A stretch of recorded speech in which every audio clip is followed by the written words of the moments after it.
নমস্কার সুপ্রিয় দর্শক, জানি সকলে ভালো আছেন। ভগবানের কাছে প্রার্থনা করি আপনারা আরও ভালো থাকেন। তো আজকে বিএম আয়ুর্বেদ অ্যান্ড মার্কেটিং কোম্পানির তরফ থেকে আলোচনা। আজকের আলোচনা করার আগে আমরা জেনে নিই কালকে একবার আমাদের কী আলোচনা ছিল। গতকাল আমাদের আলোচনার বিষয় ছিল আমাদের বিভিন্ন লোকের দেহ বিভিন্ন ধাতুতে তৈরি থাকে। তো যেই লোকের দেহে যেই ধাতুর পরিমাণ বেশি থাকে সেই উপাদানকারক ঔষধ দিয়ে আমাদের রোগকে ভালো করতে হয়। এরপরের বিষয় ছিল কোন সময় আমাদের কোন রোগ আসে। তো সেই ক্ষেত্রে আমরা দেখতে পেয়েছি গ্রীষ্মে আমাদের বায়ু বৃদ্ধি হয়, বর্ষায় আমাদের পিত্তের সমস্যা হয়, আর হেমন্তকাল অর্থাৎ শিশিরে আমাদের ফ্লেমার উদ্ভব হয়ে থাকে।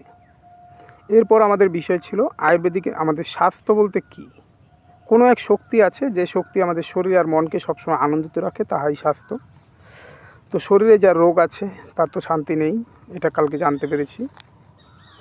আমাদের এই স্বাস্থ্যটাকে কীভাবে আমাদের রক্ষা করতে হবে, এই জন্য সারাদিনের একটা বিশেষ রুটিন ছিল, যেখানে আমাদের সূর্য ওঠার আগে উঠতে হবে, উঠে হাত মুখ ধুতে হবে, দিনে 2 বার আপনাদের মুখ ধুতে হচ্ছে। তার সঙ্গে ব্যায়াম, সারা বছর ব্যায়াম করার প্রয়োজন নেই। শীত ও বসন্তকালে দন্ত ধাবনের কিছুক্ষণ পরে আমাদের সামান্য ব্যায়াম করলেই চলে। কিন্তু ব্যায়ামটাও রুগীদের জন্য নয়, ব্যায়াম হচ্ছে সুস্থ লোকের জন্য।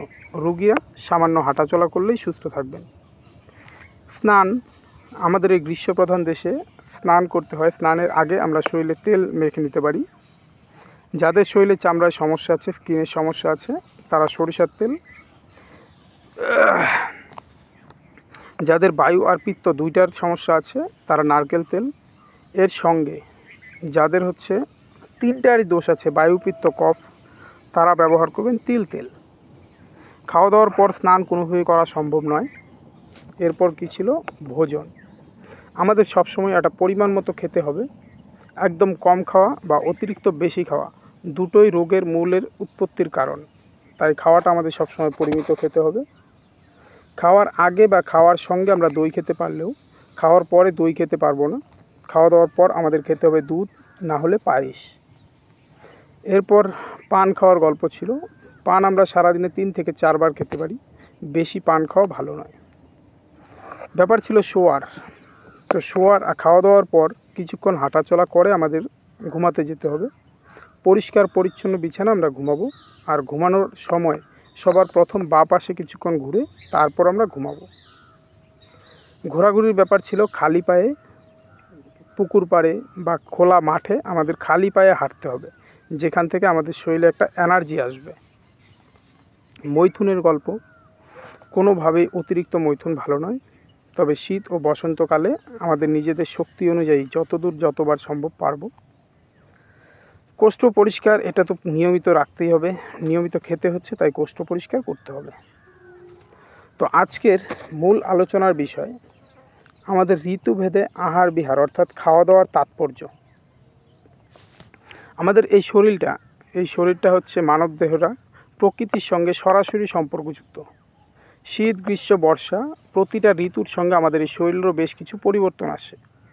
তাই এই প্রতিটা ঋতুতে আমরা যদি খাওয়া দাওয়া দিকটা একটু ঠিকঠাক ধরে রাখতে পারি, আমাদের এই শরীরটাকে আমরা যথেষ্ট ভালো রাখতে পারবো। তো সেই খাওয়া দাওয়ার দিকে আমাদের কি আছে, বৈশাখ জ্যৈষ্ঠ মাস অর্থাৎ গরমের দিন। এই গ্রীষ্মকালে আমরা নানা রকম সুমিষ্ট ফল, স্বাদু অন্ন, শীতল জল আর বিশুদ্ধ জল খাবো। সঙ্গে আমাদের শরীরে আমরা কিছু সুগন্ধি ব্যবহার করতে পারি। চন্দন বাটা, আজকাল তো বাজারে অনেক সুগন্ধি পাওয়া যায়, তার থেকে চন্দন বাটা বা অন্যান্য গাছের ফুল ফল একত্রিত করে যে সুগন্ধি তৈরি হয়, সেই সুগন্ধি সব থেকে ভালো। গ্রীষ্মকালে আমাদের কোনোভাবে বেশি খাওয়া যাবে না। গ্রীষ্মকালে আমাদের মদ খাওয়া যাবে না, আর অতিরিক্ত মৈথুন গ্রীষ্মকালে না করাই ভালো, আপনার শরীর ও স্বাস্থ্যের জন্য খুবই মঙ্গলজনক। এরপর আষাঢ় শ্রাবণ অর্থাৎ বর্ষাকাল। বর্ষাকালে আমাদের এই দেহের যে পরিপাক শক্তি আছে, এই শক্তিটা অনেক হ্রাস পেয়ে যায়, কমে যায়। তাই বর্ষাকালে আমাদের কি করতে হচ্ছে, পুরাতন চাউলের ভাত খেতে হবে, দুধ, মাংসের জুস, লঘুপাক মানে অনেকক্ষণ ধরে রান্না করা জিনিস, আর তিতা কিছু রস, তিক্ত রস খাওয়া আমাদের এই শরীরের জন্য খুবই ভালো। তবে এই সময় পরিপাক শক্তি যেহেতু হ্রাস পায়, তাই আমাদের কি করতে হবে, বিভিন্ন গাছন্ত জড়িবুটি ওষুধের মাধ্যমে আমাদের পায়খানাটাকে পরিষ্কার রাখা খুবই কর্তব্য। বর্ষাকালেও আমাদের কিছু নিষেধ আছে যা করা যাবে না। বর্ষাকালে কি দিনের বেলায় ঘুমানো যাবে না, ভুলে গেছি। গ্রীষ্মকালে আমাদের কিন্তু দিনের বেলা ঘুমানোটা চলবে। গ্রীষ্মকাল অনেক বড় দিন হয়, এই দিনে আমরা দুপুরে খাওয়া দাওয়ার পর একটু হাঁটাচলা করে ঘুমিয়ে নিতে পারবো। তো এটা গ্রীষ্মের জন্য ছিল। আর বর্ষাকালে আমাদের দিনে ঘুমানো চলছে না। বেশি পরিশ্রমের কাজ বর্ষাকালে না করা খুবই ভালো। আর বর্ষাকালে বেশি রোদ্রে থাকাও ভালো নয়। অতিরিক্ত মৈথুন কোনোভাবেই ভালো না। ব্যায়াম আর মদ খাওয়া বর্ষাকালে না করাই ভালো। এরপর আমরা শরৎকালে চলে আসছি। শরৎকালে আমাদের যে পিত্ত আছে, এই পিত্তটা সবসময় একটু উগ্র থাকে, প্রকোপিত থাকে। এই জন্য আমাদের কী করতে হবে, ওষুধপত্রের মাধ্যমে পিত্তকেও কন্ট্রোলে রাখতে হবে। আর খাওয়া দাওয়াটা একটু কম পরিমাণ, মানে যতটুকু আমরা সহ্য করতে পারি সেই হিসেবে খাবো। শরৎকালে আমাদের নিষিদ্ধ থাকে কি, দই খাওয়া শরৎকালে বন্ধ। তীক্ষ্ণ দ্রব্য, দিনের বেলা ঘুমানো, পূর্বের দিকের থেকে যে হাওয়াটা আসে এই হাওয়াটা সরাসরি আমাদের নেওয়া শরৎকালের জন্য কিন্তু ভালো নয়। তো এখানে গ্রীষ্ম, বর্ষা, শরৎ 3 মাসই পেলাম যেখানে মদ খাওয়া চলছে না। তাই কি আমরা মদ খাবো না যারা মদ খাই? হ্যাঁ, সবার জন্যই আছে, আপনারা নিশ্চিন্তে থাকেন। আপনাদের জন্য কার্তিক, অঘ্রাণ, পৌষ, মাঘ এই 4 মাস আমাদের প্রত্যেকেরই শরীরের পরিপাক শক্তি অনেক বৃদ্ধি পায়। আর পরিপাক শক্তি যদি বৃদ্ধি পায়, আমরা এই সময় মাছ, মাংস, ঘি, দুধ, অম্ল এগুলো প্রচুর পরিমাণ খেতে পারি। পরিপাক শক্তি বৃদ্ধি পেয়েছে, তার সঙ্গে হচ্ছে হেমন্তকাল। এই সময় আমরা প্রচুর পরিমাণ আমাদের মৈথুন চালিয়ে যেতে পারি নিজের শরীরের শক্তি অনুযায়ী। গরম গৃহে বাস করব, শীতের বস্ত্র ব্যবহার করব, তার সঙ্গে মদ আমরা এই সময় নিতে পারি। হেমন্ত ও শীতকালে আমরা কিছু পরিমাণ মদ খেতে পারি, আমাদের শরীরের জন্য এটা খুবই ভালো। তো এই শীতকালে যা আপনার করা যাবে না, এই সময় কটু রসযুক্ত দ্রব্য, দিনের বেলায় ঘুমানো আর কম খাওয়া, এটা কিন্তু শীতকালে আপনার শরীরের জন্য অহিতকর, মানে ক্ষতিকারক হয়ে দাঁড়াবে। এরপর দর্শক, ফাল্গুন চৈত্র মাস অর্থাৎ বসন্তকাল। বসন্তকালে আমাদের পরিপাক শক্তি অনেক কমে যায়, অনেক হ্রাস পেয়ে যায়। বসন্তকালে হ্রাস পাওয়ার মেন কারণ হচ্ছে আমাদের শরীরে একটা অগ্নি আছে, পাচক অগ্নি, মানে যে অগ্নিতে আমাদের খাওয়াটা হজম হয়, এই অগ্নিটাই দূষিত থাকে। আর এই অগ্নি দূষিত হওয়ার ফলে কি হয়, আমাদের শরীরে ফ্লেমা, মানে কফের পরিমাণটা অনেক বেড়ে যায়। তো এই সময় আমাদের বিভিন্ন ওষুধপত্রের মধ্য দিয়ে ফ্লেমাটাকে নিঃসরণে রাখা খুবই কর্তব্য। সঙ্গে কি রুক্ষবীর্য, লঘুপাক, কটু রসযুক্ত দ্রব্য, অনেক সময় ধরে রান্না করা মাংস এগুলো খেতে হবে। সঙ্গে আমরা যত পুরনো মদ আর কফারি ঔষধ দিয়ে আমাদের শরীরে ফ্লেমাটাকে সব সময় নিঃসরণে রাখব। তো এই গেল মোটামুটি বসন্তকালের গল্প। তো এখানে 6টা ঋতুতে আমরা মোটামুটি যা সামারাইজ করতে পারছি। যাদের শরীরে আমাদের বায়ুর সমস্যা আছে তাদেরকে বায়ু অবদমিত রাখার জন্য এই ধরনের কিছু ওষুধপত্র নিতে হচ্ছে। যাদের কফের সমস্যা আছে তাদের কফকে সবসময় কন্ট্রোলে রাখার ব্যবস্থা করতে হবে। আর যাদের পিত্তের সমস্যা আছে তাদের একটু তেতো নিয়ে পিত্তটাকে সবসময় ঠিক রাখার চেষ্টা করতে হবে। তো এই বায়ু, পিত্ত, কফের জন্য মোটামুটিভাবে আমরা এখানে 6টা ঋতুতে 6 রকম খাওয়ার কথা উল্লেখ করে দিলাম। সেই সঙ্গে আমাদের সম্ভোগ বিধি, এটা আরেকবার সামারাইজ করে দিই আপনাদের শর্টে। গ্রীষ্মকালে 7 কিংবা 10 দিন অন্তর অন্তর আপনারা স্ত্রী সহবাস করতে পারেন। শরৎকালে 3 বা 4 দিন পর পর। আর হেমন্ত আর শীতকালে আপনার যতটুকু শক্তি আছে আপনি যতবার পারেন সম্ভোগ করতে পারেন। তো একটা কথা এই সঙ্গে মাথায় রাখবেন যে সম্ভোগের পূর্বে অথবা পরে আপনি মধু সংযুক্ত দুগ্ধ বা মিছরি সংযুক্ত দুগ্ধ, মানে মধু বা মিছরি দিয়ে আপনি যদি দুধ খান সম্ভোগের আগে বা পরে, তবে আপনার শরীরের শক্তি কিন্তু হ্রাস পাওয়ার সম্ভাবনা থাকে না। আবার সেই সঙ্গে এই কথাটাও লেখা আছে বইয়ের মধ্যে যে অতিরিক্ত সহবাস আপাত দৃষ্টিতে, মানে এখন বর্তমানে আপনার কাছে ক্ষতিকর মনে না হলেও এটা কিন্তু শুল, কাশ, শ্বাস এবং বায়ু ঘটিত নানা রকম সমস্যা আমাদের শরীরে উৎপন্ন করে দেয়। তাই সবসময় আমরা চেষ্টা রাখব যতটুকু না হলে না হয়, কিন্তু আবার শীত ও বসন্তকালে নিজের শক্তি আপনি দেখাতে পারেন। তো মোটামুটি এইখানে গেল 6 ঋতুর গল্প। এবার আয়ুর্বেদিক শাস্ত্র নিয়ে গল্প হচ্ছে। আয়ুর্বেদিক শাস্ত্রে ত্রিফলা এই নামটা শুনিনি, ভারতবর্ষে মনে হয় না এমন কোনো পরিবার আছে।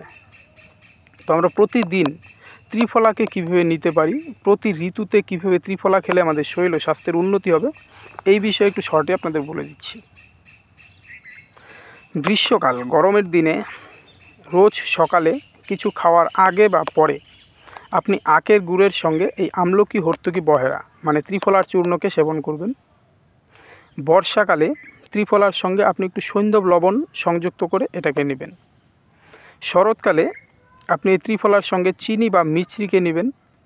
হেমন্তকালে সুট চূর্ণের সঙ্গে আপনি এই ত্রিফলাকে নেবেন। শীতকালে পিপুল চূর্ণের সঙ্গে, আর বসন্তকালে আপনি মধুসহ এই ত্রিফলাকে নিতে পারেন। আপনি যদি বছরের 6 ঋতুতে এইভাবে 6টা জিনিসের সঙ্গে ত্রিফলা চূর্ণ খেয়ে যান, আপনার শরীরে বায়ু, পিত্ত, কফ এই 3কেই ব্যালেন্সে রাখবে। এখানে আপনার কোনো সমস্যা আসার কথা নেই। এছাড়াও বিশেষ বিশেষ কিছু জিনিস আছে যেগুলো আমরা যদি প্রতিদিন নেই, আমাদের শরীরের স্বাস্থ্য খুবই ভালো থাকবে। তো কী কী আছে এর মধ্যে? প্রতিদিন আপনি পিপুল, মধু আর ঘি সহ যদি এই ত্রিফলা চূর্ণ নিতে পারেন, দুধের সঙ্গে যষ্টি মধু অথবা অশ্বগন্ধা বা মিছরি চূর্ণ যদি আপনি নিতে পারেন, শরীরের জন্য খুবই ভালো। পুনর্নবার মূল যদি আপনি জোগাড় করতে পারেন, এটা ঘৃতান্নের সঙ্গে বা পায়েসের সঙ্গে আপনি যদি খেতে পারেন, আপনার শরীর সবসময় কান্তি ও বীর্য সমন্বিত থাকবে। এটা যেরকম আপনার শরীরে বিভিন্ন রোগ ব্যাধি, জরা এইসবকে কমিয়ে রাখবে, তেমনি আপনার মেধা, বল এইসবকে বাড়িয়ে তুলবে। সেই সঙ্গে দর্শক, রোজ সকালে সূর্য ওঠার আগে আপনি যখন ঘুম থেকে উঠবেন, ঘুম থেকে উঠে 1 গ্লাস ঠান্ডা জল আপনি প্রতিদিন নেবেন। এই ঠান্ডা জল আমাদের শরীরের বায়ু, পিত্ত, কফকে খুবই মানে ভালো কন্ট্রোলে রাখে। সঙ্গে আপনার যদি পিনস, কাশ, স্বরভঙ্গ এইসব কোনো সমস্যা থাকে, তবে এই শীতল জল পান সকালে উঠে 1 গ্লাস, এতে আপনার অনেক আরাম হবে। সঙ্গে আপনি সারা বছর ঘি ব্যবহার করতে পারেন। এই ঘিটা এক একটা রোগে এক একভাবে আপনি নিতে পারেন। যাদের শরীরে আপনাদের পিত্তের সমস্যা আছে, পিত্তের সমস্যায় শুধু ঘি নিতে পারেন। যাদের বাতের সমস্যা আছে, বাতের সমস্যায় আপনারা ঘিয়ের সঙ্গে সৈন্ধব লবণ ব্যবহার করতে পারেন খাবারে, বাতের সমস্যায় অনেক উপকার পাবেন। যাদের কফের দোষ আছে, তারা সুট, পিপুল, গুলমরিচ এইসব একসঙ্গে করে ঘিকে নিতে পারেন। এতে আপনাদের বায়ু, পিত্ত, কফ 3টাতেই শুধুমাত্র ঘি আপনাকে অনেক অনেক উপকার দিতে পারে। তো দর্শক, আজকে মোটামুটি সময় খুবই চাপাচাপি, যার জন্য খুব শর্টে বলার চেষ্টা করলাম, আর কালকের সামারাইজও আপনাদের দিয়ে দিলাম। তবে আগামীকাল আমাদের যে আলোচনার বিষয় থাকবে, পুরুষ মহিলা জাতিভেদ বর্ণ নির্বিশেষে সবারই হাত আছে 2টো। এই ডান হাত আর বাঁ হাত, পুরুষ মহিলার এই ডান হাত আর বাঁ হাতে শুধুমাত্র একটা শিরাকে হাত দিয়ে আপনি ওনার শরীরে কী রোগ আছে না আছে এই সম্বন্ধে আপনি জানতে পারবেন। তো এই বিষয়টা নিয়ে আমাদের আগামীকালকে আলোচনা থাকবে। আলোচনাটা খুবই গভীর, যদি আপনারা ভালোভাবে মন দিয়ে বুঝতে পারেন, তবে শুধু আপনি আপনার নিজের শরীরে কোথায় কী রোগ আছে সেটাই ধরতে পারবেন এমন না, আপনি সামনেও যে কারো রোগকে ধরতে পারবেন। তো আগামীকালকে আলোচনাটার জন্য আপনাদের সবাইকে আমার পাশে থাকার জন্য অনুরোধ জানাবো। সঙ্গে একটা লাইক আর একটা কমেন্ট করে আমার মনোবলটাকে বাড়িয়ে তুলবেন। নতুন নতুন ভিডিও, ভুল ত্রুটি অনেক হচ্ছে, তো চেষ্টা রাখবো ভবিষ্যতে এগুলোকে যেন শুধরে নিতে পারি। ধন্যবাদ, টাটা।